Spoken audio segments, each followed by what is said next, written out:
Hey everyone, and welcome to the homework tutorial for homework 3 with accordance.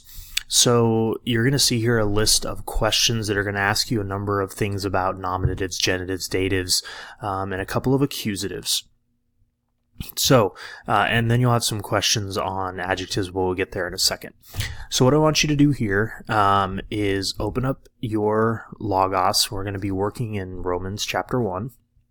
So what we really need, though, this time is not our English translations. The primary Bible we need to be working with is the Greek.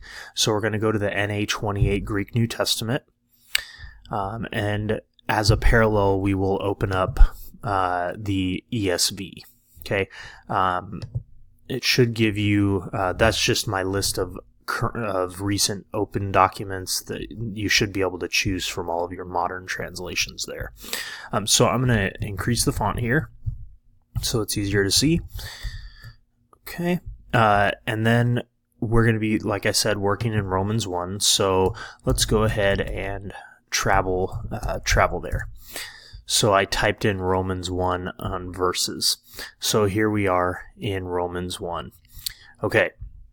So you'll notice that when I'm looking at these words, they're highlighting the words in the English. That's a way you can kind of keep track of what you're looking at. But what we really want to do is tell Accordance, hey, I'm looking for all of the nominative nouns in Romans chapter 1. So here's the easiest way to do that. You get back into your search window here and go ahead and delete what's in there. And change it from verses to words.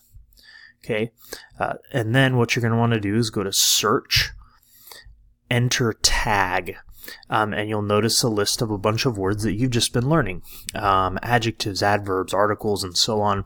We are looking for nouns. Okay, specifically, not a gender or a number, but a case. And in this case, the nominative case. And click OK. So now that it's populated that here, you can go ahead and hit enter to activate the search. And what you'll notice is it's actually given you the nominative nouns for every passage, for every verse in Scripture. So this is where it becomes important to learn how to narrow your range. So what you want to do is go to the plus sign here. And you'll see a new row pop up, and it'll say range is all text. So there's our problem. It's looking in the entirety of the Greek New Testament. So what we want to do is we want it to just look in Romans 1. Okay. Now I already have that range set up, but what you're going to want to do is go down to define range. So click on that, and then here's this new button. You'll click new, and it'll say new range name. Call it Romans 1, and then it'll say definition, and just type in Romans 1, and then click verify, and it will make sure that you've typed in something that's intelligible to the program, and then hit update. Now I'm not going to do that because I already have that range identified, okay? But that's how you set up the range. So I'm going to go to range Romans 1, and then I'm going to hit enter again. And now it has appropriately cordoned off what I'm looking for. And so what it's doing is it's in red, it's telling you every word that's a nominative. Okay, so you can go through, and I've asked you questions about the number of nominatives. So for instance, the question, the second nominative noun in the passage is servant. Use your lecture notes to determine what type of nominative it is. And maybe even your lecture video, if you want to pay particular attention. And then what is the first genitive noun? So this is where you'll need to go back after you've answered the question about the nominative. There are two ways you can go from here. You can just click back in here and delete this that's already in. Go to search again, enter tag, noun, case, genitive, OK. And then hit enter, and it will give you all the genitive nouns in Romans chapter 1 that you will have to then scroll down to verses 17 and 18. You'll do the same thing for the datives, and you'll do the same thing for the accusative to answer all of the questions that you see there.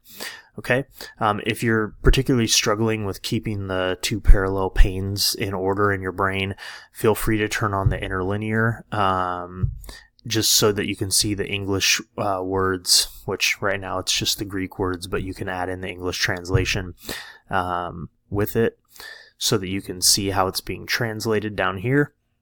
If that's helpful for you, it's just easier for me and with my experience to keep that off. So I'll leave that up to you. The next section of the homework past the nouns are the adjectives. Now what I really want you to focus on with the adjectives is just once again practicing the search function. So you'll do the same thing. You'll go in and you'll search tag adjective. But in that case, let me just show you what that looks like. So we'll go ahead and delete this range. We'll search tag adjective, and it's going to give you a bunch of different options. Just hit OK. You don't want it to narrow it down at all. You just want all of the adjectives. Okay, and then hit enter, and it will show you all the different adjectives, and then you can answer the questions. What I want you to do, so for instance, in Romans 1:2 is the adjective attributive, substantive, or predicate. So what I want you to do is use the English skills you've learned. So go to the adjective in verse 2 and look over at the English translation, which he promised beforehand through his prophets in the Holy Scriptures. So is that adjective holy attributive, predicate, or substantive in the English translation? That's all I want you to do with that, okay? And then the third part of the homework lets you use a little bit of your creativity, so I'm not going to make it prescriptive. When it says the lexical definition, just use any dictionary that you have access to in your Bible software to answer that question. And I look forward to seeing your answers. Have fun with this one.